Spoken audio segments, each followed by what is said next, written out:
Hello friends, welcome back to our YouTube channel Bard of Maths. और बच्चों, आज हम डिस्कस करने वाले हैं जो है एक्सरसाइज 10.2 का क्वेश्चन नंबर 7। ठीक है, जो कि काफ़ी इंपॉर्टेंट है और एग्जाम में कई बार आ चुका है ये। ठीक है, मैं आपको बताता हूँ ये कब आया है। ये 2021 में आया है, 2017 में आया है और आपके 19 में आया है। ठीक है, और आपके 22 में भी आया है। सब में कंटिन्यू आ रहे हैं क्वेश्चन। तो आपके लिए ये क्वेश्चन जो है बहुत ही ज़्यादा इंपॉर्टेंट हो जाता है बच्चों। ठीक है, तो इसी तरह के क्वेश्चन आपके फिर से आने वाले हैं और ये बारे क्वेश्चन भी आएगा। तो प्लीज़ वीडियो को पूरा देखना, बहुत ही अच्छे से समझाऊंगा। वीडियो अच्छा लगे तो लाइक जरूर कर देना और शेयर जरूर कर देना और चैनल को सब्सक्राइब जरूर कर लेना भाई। ठीक है, देखिए हमसे क्वेश्चन क्या कह रहा है बच्चों। क्वेश्चन हमसे ये कह रहा है कि टू कोसेंट्रिक सर्कल्स हैं। कोसेंट्रिक सर्कल, सबसे पहली बात तो यही फंस जाती है कि बच्चों को कोसेंट्रिक सर्कल नहीं पता। तो बच्चों, कोसेंट्रिक सर्कल वो होते हैं जैसे कि कोई दो सर्कल हैं, उनका सेंटर लेकिन एक ही हो, है ना। फॉर एग्जांपल, जैसे मैं पहले कोसेंट्रिक सर्कल बता देता हूं, है ना। ये मेरे पास एक सर्कल है, ठीक है, और इसके ऊपर एक और सर्कल है, ये वाला। ठीक है, मैंने ये दो सर्कल बना दिए। ठीक है, अब ये कोसेंट्रिक कब होगा?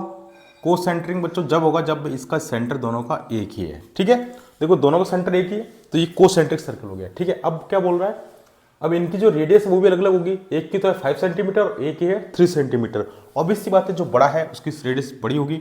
तो देखो, मैं इसकी मान लेता हूँ ये 5 सेंटीमीटर और एक जो है और एक है ये रहा, ये है 3 सेंटीमीटर। तो ये वाली जो डिस्टेंस है भाई, ये वाली यहाँ कितनी है, 5 सेंटीमीटर होगी आपकी, यहाँ से लेके यहाँ तक की। और ये जो है ये कितनी है, 3 सेंटीमीटर रेडियस दे रखी है, तो ये हो गया 3 सेंटीमीटर। ठीक है, यहाँ तक। अब क्या बोल रहा है, find the length of the chord of the circle which touches the smaller circle. मतलब कि ये लार्जर सर्कल ये रहा और ये स्मॉलर सर्कल है। एक कॉर्ड ड्रॉ करना है जो कि इन दोनों को टच करता हो। ठीक है, तो मैं यहाँ से कॉर्ड ड्रॉ कर देता हूँ ये। ठीक है बच्चों, तो ये मेरे कॉर्ड ड्रॉ हो गया है ना। मैंने एक कॉर्ड बनाया जो कि अब हमको क्या फाइंड करना है, इस जो लेंथ ऑफ कॉर्ड है, ये कॉर्ड कौन सा, ए बी हमारा पास कॉर्ड है। ठीक है, आपको इस कॉर्ड ए बी की लेंथ फाइंड करनी है। तो देखिए बहुत ही आसान तरीका है इसको फाइंड करने का। ठीक है, अब देखिए सबसे पहले होता है इसका डायग्राम बनाना। इसको मैं बना देता हूँ ओ, ये ओ मान लेते हैं, इसको आप पी मान लो, कुछ भी मान लो अपने हिसाब से। चलिए अब हम सॉल्व करते हैं। तो अब बच्चों मेरे को आप खुद बताइए, हमारे पास ये जो एक क्या है, एक राइट एंगल ट्राइंगल है। आप पता है राइट एंगल ट्राइंगल है। ठीक है, ये देखो आपको पता है कि रेडियस से इस पर जो टेंजेंट पर जो बनने वाला एंगल होता है वो कितना होता है, 90 डिग्री होता है। ठीक है, तो ये देखो राइट एंगल ट्राइंगल हुआ। तो ये इसकी 5 सेंटीमीटर दे रखी है यहाँ से वाली साइड, और ये कितनी 3 सेंटीमीटर दे रखी है। अगर मैं बच्चों ये वाली साइड हमको निकाल लूँ, अगर मैं ये वाली साइड निकाल तो शायद मैं लेंथ ऑफ कॉर्ड भी निकाल सकता हूँ। ठीक है, तो पहले मेरे को ये वाली साइड फाइंड करनी है, कौन सी, बीपी। ठीक है, तो बीपी हमको फाइंड करनी है। पीबी कर लो या बीपी फाइंड कर लो। ठीक है, तो बच्चों सबसे पहले मैं आपको बात बताऊं, इसमें एक पाइथागोरस का फॉर्मूला यूज होगा। ठीक है, इसके अंदर हमको फाइंड क्या करना है। ठीक है, देखिए आपको ये पता है कि 90 डिग्री सामने वाला हाइपोटेनस होता है ना। ये आपका परपेंडिकुलर है इसके सामने वाला, और ये क्या है, आपका बेस है। तो हमको फाइंड करना है परपेंडिकुलर। ठीक है, तो देखो सबसे पहले मैं एक और बात बताता हूँ आपको कि हमारी ये जो इक्वेशन होती है वो क्या होती है, हाइपोटेनस की, सॉरी इसकी पाइथागोरस की, एच स्क्वायर बराबर पी का स्क्वायर प्लस बी का स्क्वायर। पी यहाँ पे परपेंडिकुलर, बी यहाँ पे बेस है, एच मतलब हाइपोटेनस है। हमको पी निकालना है, तो क्या करूँगा भैया, एच स्क्वायर को यहाँ रख दूंगा, बी को यहाँ भेज दूंगा, तो ये माइनस का बी का स्क्वायर हो जाएगा, और ये किसका हो जाएगा, पी के स्क्वायर के बराबर। मतलब कि पी फॉर्मूला ये वाला लगेगा बच्चों। ठीक है, ये वाला फॉर्मूला लगेगा, है ना। तो देखो आप चाहे तो इसमें अगर आप चाहो तो एक और मतलब पी के बराबर भी रख सकते हो। कैसे है, जब इसका रूट डाल देंगे हम, तो वो क्या होगा, एच का स्क्वायर माइनस बी का स्क्वायर। फाइनल फॉर्मूला ये होगा, क्योंकि जब पी से स्क्वायर हटेगा तो यहाँ पर रूट डाल देगा। ठीक है, अब चलिए अब मैं इसके अंदर अपनी वैल्यू पुट कर देता हूँ। तो देखिए बच्चों मेरे पास पी क्या है, पी परपेंडिकुलर जो कि कितना है, ओपी सॉरी पीओ, परपेंडिकुलर की वैल्यू क्या है, पीओ है। तो मैं यहाँ लिख देता हूँ इस पीओ, तो ये लिख दो पी सॉरी बीपी।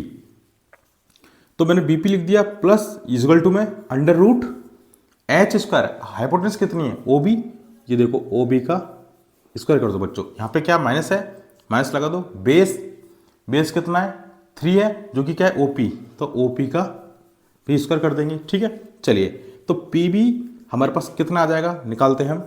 अब आपका ओ बी कितना दे रखा है, ओ से बी तक दे रखा है भैया 5 सेंटीमीटर, तो 5 सेंटीमीटर का आप स्क्वायर करिए, माइनस ये माइनस, बेस कितना 3, ये लो 3 का स्क्वायर कर दीजिए। ठीक है, अगर आप इसको सॉल्व करेंगे फर्दर, ये कितना हो जाएगा 25, 5 का स्क्वायर 25 होता है बच्चों। ठीक है, और इसी तरह 3 का होता है कितना 9। तो जब आप इसको सॉर्ट आउट करोगे, ठीक है, तो इसकी जो वैल्यू आएगी बच्चों वो कितनी आ जाएगी 16 आ जाएगी। और 16 का आपको पता है अंडर रूट कितना होता है 4।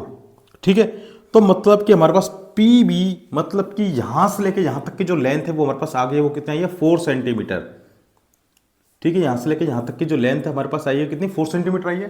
ठीक है, लेकिन हमको फाइंड किसकी करनी है, ए से बी तक, मतलब टोटल बतानी है। तो आप एक बात बताओ बच्चों, हमने एक थ्योरम पढ़ी थी कि जब ये इस पर परपेंडिकुलर होता है किसी टेंजेंट पर, है ना, तो और ये, तो फिर क्या होता है भाई, ये क्या रेडियस ही है ना, तो ये वाली जो साइड होती है वो बराबर होगी इस वाली साइड के। इसके मतलब क्या है कि ये जब 4 है तो ये भी कितना होगा 4 सेंटीमीटर हो जाएगा। ठीक है, तो फिर यहां पर हम क्या लिख सकते हैं कि लेंथ ऑफ कॉर्ड, यहां पर फिर नीचे लिख देना आप, length of chord A B will भी कितने हो जाएगा 4 सेंटीमीटर प्लस 4 सेंटीमीटर, तो कितना हो जाएगा 8 सेंटीमीटर आपका हो जाएगा कॉर्ड ए बी। ठीक है, तो हमको फाइनली फाइंड यही करना था कि ए बी की वैल्यू कितनी है, मतलब कि ये वाला लेंथ ऑफ कॉर्ड कितना होगा ए बी होगा। और किसी भी सर्कल की जो आपको पता है रेडियस वो तो 5 ही होगी। तो देखो इसका भी अगर पूछ ले आपसे कि भाई ओ ए की लेंथ क्या होगी, तो मैं बता रहा हूँ आपको, तो ये भी कितना हो जाएगा बच्चा, ये भी आपकी 5 सेंटीमीटर होगी। ठीक है, क्योंकि ये और ये साइड सेम होती है इसलिए, और ये परपेंडिकुलर होता है, तो ये वाली साइड जो होती है आपकी पी बी और ए पी, ये भी क्या होती है बराबर होती है। ठीक है, तो मैंने बच्चों आपको पूरा अच्छे से सॉल्यूशन बताया है। ठीक है, आपको कोई डाउट नहीं रहना चाहिए बच्चों, ये बहुत ही इंपॉर्टेंट क्वेश्चन है। प्लीज इस वीडियो को स्किप करके मत देखना, पूरा देखना वीडियो को। ठीक है, तो देखो आपको मैंने पूरा अच्छे से समझा दिया इस क्वेश्चन को। प्लीज अगर वीडियो अच्छा लगा तो चैनल को सब्सक्राइब जरूर कर लेना, चैनल को लाइक कर देना। फिर मिलते हैं नेक्स्ट वीडियो में एक नए क्वेश्चन के साथ। कमेंट करके बताइए क्वेश्चन का आंसर आपको कैसा लगा है। ये बुक 2024 की सबसे बेस्ट बुक मेरे को लगी अभी तक।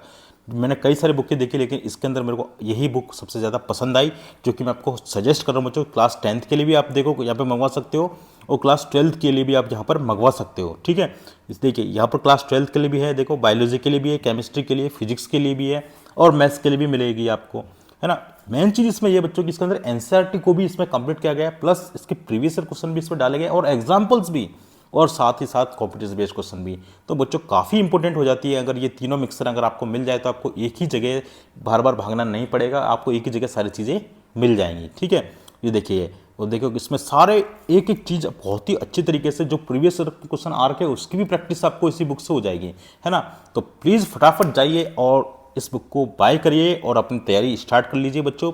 देखिए यहाँ पर लिखा which of the following rivers law of transpose. तो देखिए बच्चे ये जो है आपको पता है किसका है, ये मैट्रिक्स का सवाल है ना। तो ये देखो ये सारी चीज़ें क्या है प्रीवियस ईयर में आ रखी हैं, सारी वही चीज़ें हैं, और बहुत ही अच्छा इनका पब्लिकेशन है, बुक क्वालिटी बहुत ही अच्छी है, पेपर क्वालिटी भी इनकी काफ़ी अच्छी है। मैंने खुद आपको पर्सनल रिकमेंड कर रहा हूँ।